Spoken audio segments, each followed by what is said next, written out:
في خطوة إيجابية ملحوظة تطلبت جهود متواصلة تحقق حلم الإعلان عن أول تجمع طلابي بلا تدخين اشترك فيها وقام بتدعيمها عدد من الفنانين ونجوم الرياضة ورجال الدين.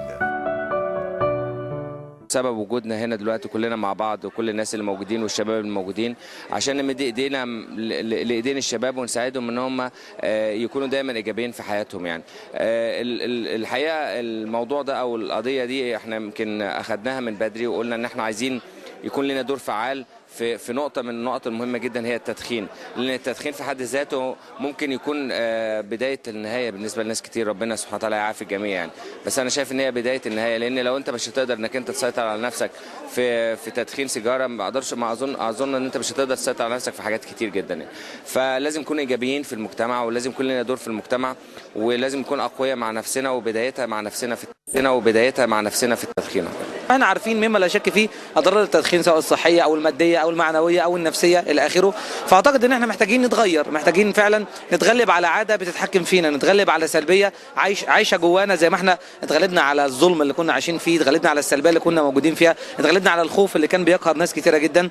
وبالتالي احنا محتاجين نقول ان احنا موضوعنا مختلف، محتاجين نقول ان احنا بجد يعني الناس جربت تعيش من غير تدخين، الناس جربت تعيش من غير سجاير، الناس جربت تعيش من غير شيشه، وبالتالي الحياه اختلفت، الصحه بقت احسن، الافكار بقت اجمل على جميع المستويات، حتى على المستوى الشخصي او النفسي الواحد بيحس ان هو اتغير. اولا بشكر اداره جامعه الCIC وطلاب الCIC انهم اول جامعه في مصر بلا تدخين واصروا على انهم يفضلوا بلا تدخين، وانا سعيده جدا كعضو من اعضاء جمعيه حياه بلا تدخين ان اللي ثالث سنه معاهم في احتفال انه حياتهم بقت بلا تدخين. بتمنى من الله سبحانه وتعالى ان الشكل المصغر للجامعه انه يكبر يكبر يكبر لحد ما حياتنا كلنا تبقى بلا تدخين ان شاء الله قريبا جدا. أكد الجميع على أن مخاطر انتشار التدخين وآثاره المدمرة على كافة المستويات الاجتماعية والصحية والاقتصادية هو ما دفعهم تجاه وقفة تدعم الشباب للتغيير نحو حياة أفضل. احنا النهارده في حياة بلا تدخين جايين عشان نهني الجامعة الكندية على 3 سنين من الثبات في الحزم على تنفيذ قانون منع التدخين داخل الحرم الجامعي. وده اللي احنا مفتقدينه عموما في اي دولة نامية، مش مفتقدين القانون، احنا مفتقدين الحزم في تنفيذ القانون. احنا النهارده اذا كان في دايرة مضيئة في بلدنا مصر جامعة بتنفذ قانون منع التدخين داخل الحرم الجامعي، فده قانون اصلا موجود من زمان، منع التدخين داخل المنشآت.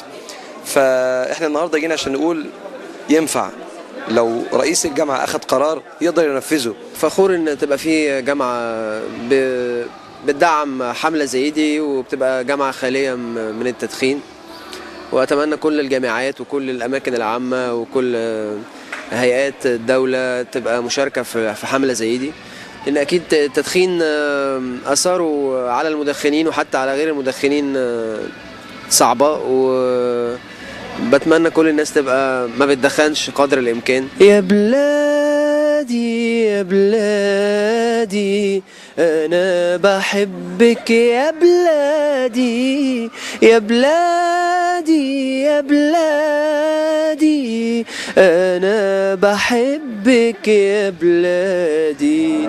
قولوا لي امي ما تزعليش وحياتي عندك ما تعيطيش، قولوا لها معلش يا امي اموت اموت وبلدنا تعيش. امانه تبوسولي ايديها وتسلمولي على بلادي يا بلادي يا بلادي. أمنيات كثيرة حملها هؤلاء، أمنيات تتجاوز أحلام الفرد إلى طموحات المجتمع.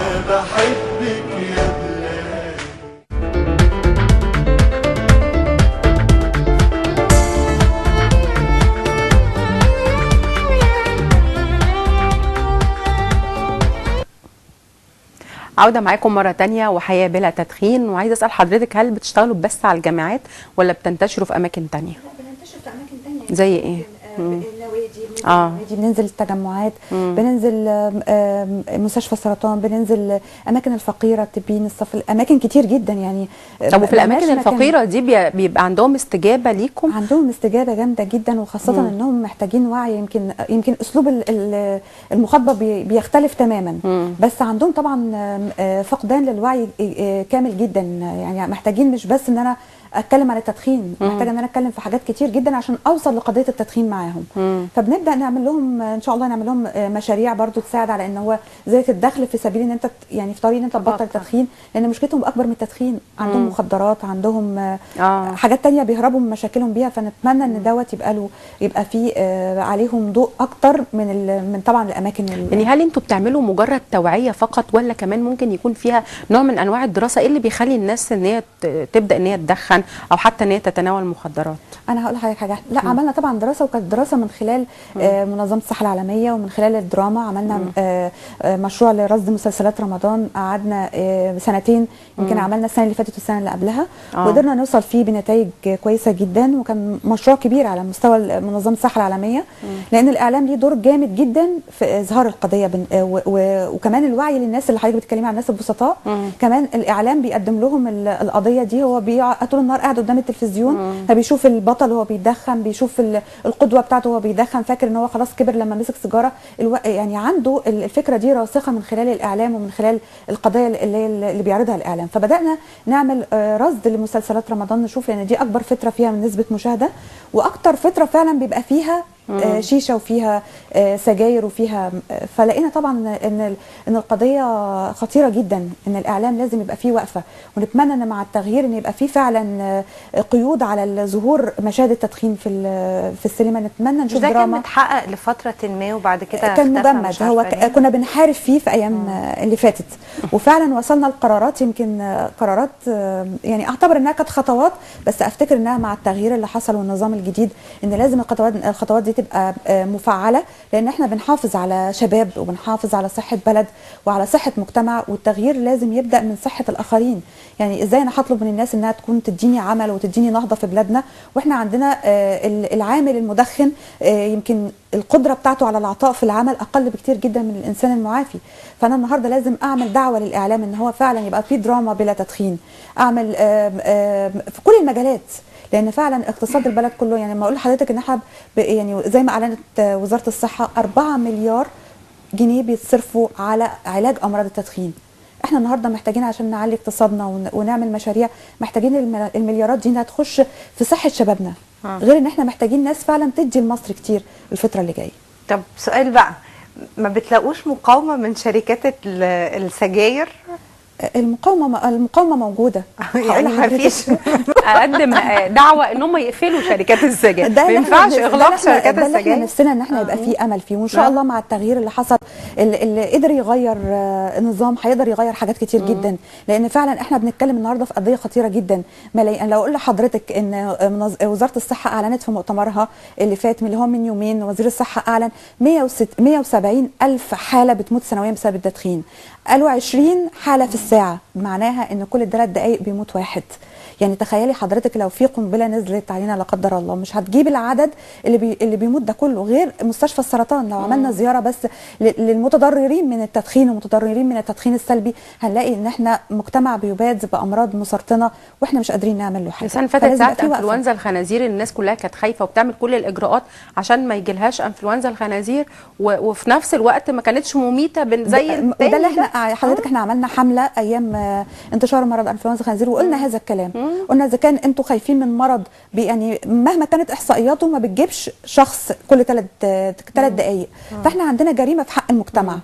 يجب ان احنا نحط لها في الاستراتيجيه الجديده، يكون فيها وعي في النظام الجديد ان احنا فعلا نتخلص من اي حاجه تاذي مجتمعنا او انها تهدر من اموال بلدنا. يا رب باذن الله. انا بشكر حضرتك جدا، وبرفع يعني دعوه من خلال جمعيتكم، وبضم صوتك بشكل غير طبيعي. فعلا ارجوكم كفايه تدخين، لان فعلا المدخنين سلبيين بيتاثروا تاثر شديد جدا. احنا بشكر حضرتك مره ثانيه. مشاهدينا فاصل وهنطلع مع هند وفسحني. شكرا. يا ترى هتفسحنا ازاي؟ هنعرف.